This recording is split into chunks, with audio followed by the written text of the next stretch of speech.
So we've reached Super Bowl week, finally. And so far, if we're going back and looking at my predictions of games, I'm at about 50%. If you watched the last episode, you know that I chose Philadelphia and Buffalo to reach the Super Bowl. And as everybody knows, now it's Philadelphia. Got that one right. And Kansas City. Most people would call this Super Bowl, me included, when this was a Super Bowl matchup, everyone was thinking, ugh.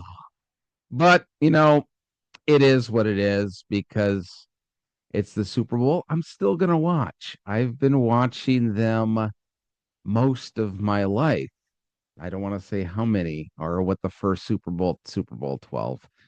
That's how long I've been watching it. I was a really itty bitty little fat guy back in Super Bowl 12 when I watched my very first Super Bowl. The Orange Crush defense of the Denver Broncos taking on America's team and the Dallas Cowboys. Back when that franchise was competent. Yeah. Anyways, so what do I think's going to happen in this year's Super Bowl? I'll get to that in a little while. Let's cover a few other things before we get to the final prediction. One, what's going to happen to this podcast after Super Bowl Sunday? Like I mentioned last week, I'm probably not going to do too much sports talk on here because really football's the only. I love all baseball, basketball, and hockey, but I'm not quite in depth with the ins and outs of all of those sports as far as teams and players, and nowhere near as much as I am in football, but that's probably a lot of people. I mean, most people, football is king, at least here in the United States. So I would be doing a disservice to not only myself, but to anyone that watches to come on here and give you uneducated takes about football, or but people probably say that about football too, about basketball or hockey or even baseball. I could come on and talk about the Pistons and the Red Wings and the Tigers, but after a while, that's going to start getting boring to people that don't live here in Michigan. So they're going to want to hear about the inner workings of the Kansas City Royals or the Dallas Mavericks, which I actually could talk about that team right now. That's kind of big in the sports world now. But you know what? Go ahead and let your transitional player go for an aging defensive center that is on the downside of his career, and your superstar was only 25. Something about that we're not okay. I'm getting sidetracked. I actually started to do a take about basketball. I could talk about hockey, but again, it would be mostly about the Red Wings. And people outside of Michigan aren't want to hear about the Red Wings for the next 4 months if I don't know anything else about the NHL. So my knowledge base outside of football is limited to my local teams. So what I think is going to happen with this podcast is I'm going to just come on here and do short little videos during the latter portion of the winter, the spring, and the summer until football starts back up again. What will those videos entail? I don't know. Maybe I'll just come on and do a top 5 list every single time I do an episode. Maybe I'll just come on and do a rant. Haven't really completely decided yet. I've thought about taking my audio podcast and bringing it on here, but I think that one is better suited for audio than, say, this one where I can come on and talk about sports, football, and all of that. So, if you've enjoyed this little Tate to Tate, if you will, about the college and pro football season, I will be back doing this in August, maybe even July. I might even do a draft episode when we get into April and closer to draft season for football, which is great because most people that enjoy other sports or call other sports their favorites don't quite get as giddy as us football fans do about the draft. And maybe that's just the Michigan thing because we have spent the past ever thinking that the draft is our Super Bowl. The Lions sucked for all those decades, and that's the one thing we had to look forward to was draft day. If you can just take a glimpse back to last April when the draft was in Detroit and you saw the record number of people there. Yes, that's how much we love our draft here in Michigan. Us Lions fans really love the draft. Has it died down a little bit the last couple of years since we've become officially good? Yeah, probably a little bit, but we're still excited about the draft. I think it's more like a harkening back to days of yore when we took the draft as our own because that was the only thing we were ever going to win. And now things have changed. But one other point about the Super Bowl that I kind of want to cover is there's so much conspiracy talk about the Super Bowl, about how the NFL really wanted Kansas City in there. And some people are even putting in the fact that Taylor Swift is the reason Kansas City is in there again. One, that's absolutely 100% not true. Is the NFL using the fact that Travis Kelce is dating the biggest singer on the planet to their advantage? Absolutely, they are. Rightly so. You would be doing it too if using Taylor Swift to your advantage was something that you had an option to do. So, do I blame the NFL for that? No. Does it get a little old every time Kansas City gets a first down or Travis Kelce catches a ball or scores a touchdown? They have to do a flash to her in one of the suites in Kansas City or wherever they're playing that week. Yeah, it gets a little old after a while.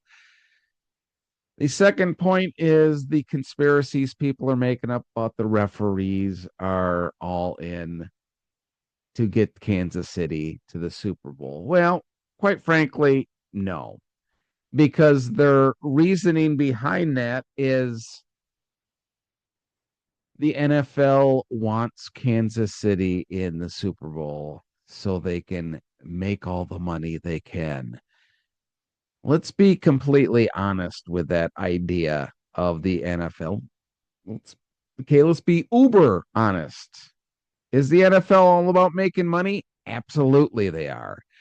What would make the NFL the most money for the Super Bowl, specifically this year?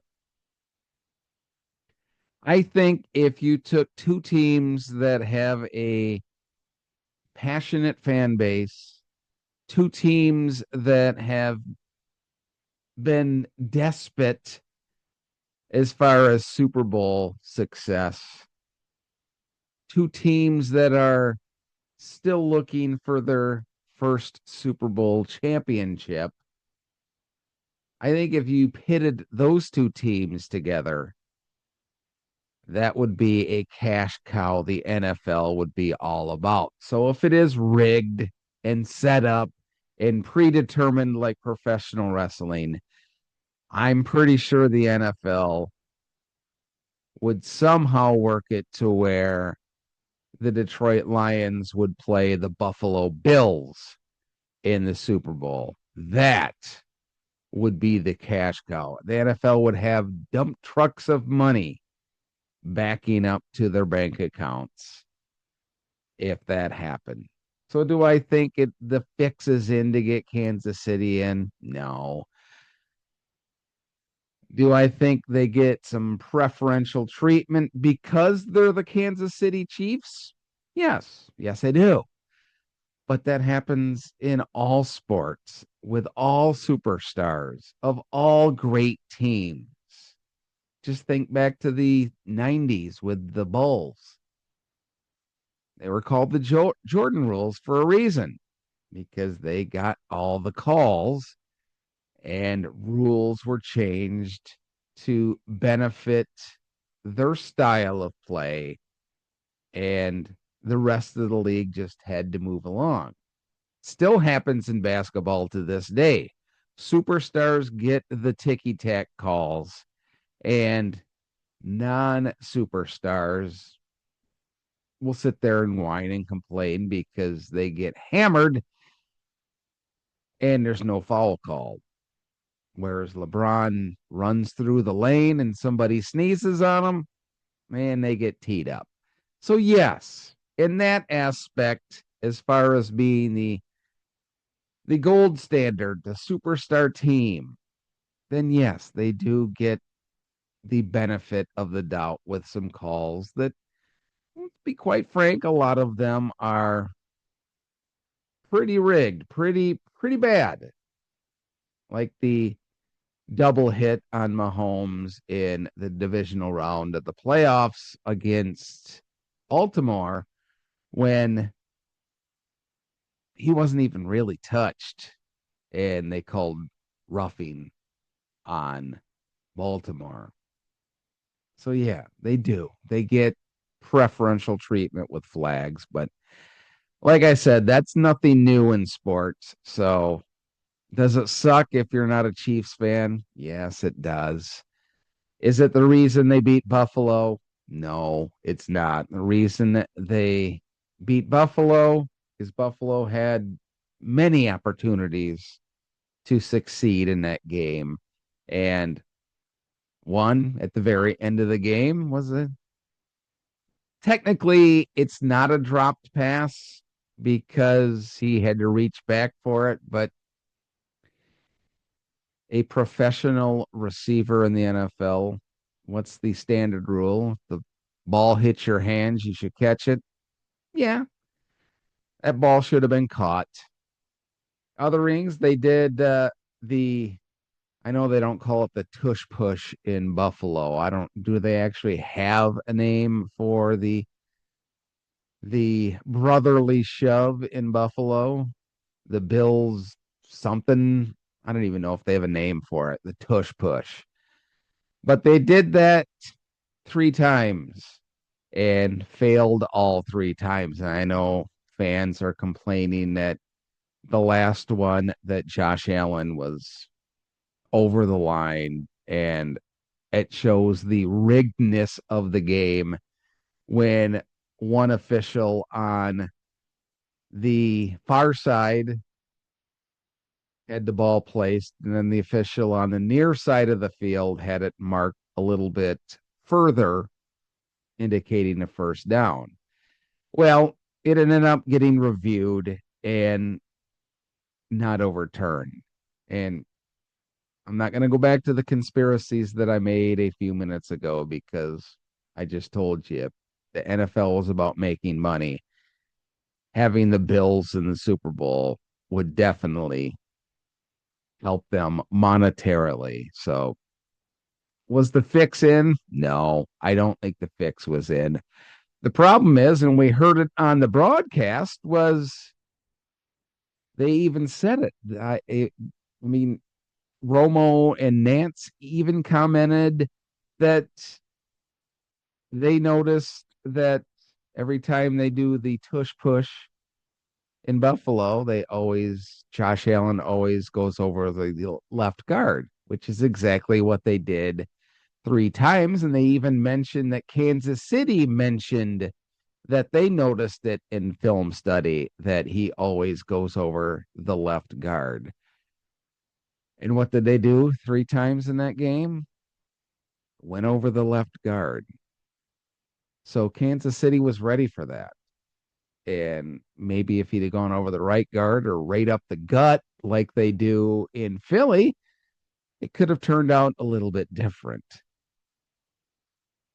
So do I think the fix was in? Absolutely. I do not think the fix was in. So we have the Kansas City Chiefs going for the three-peat, something that has never been done in the NFL. Three championships in a row. Playing a rematch from a couple Super Bowls ago against the Philadelphia Eagles. Who do I think is going to win? Well, this is going to be the third time in these playoffs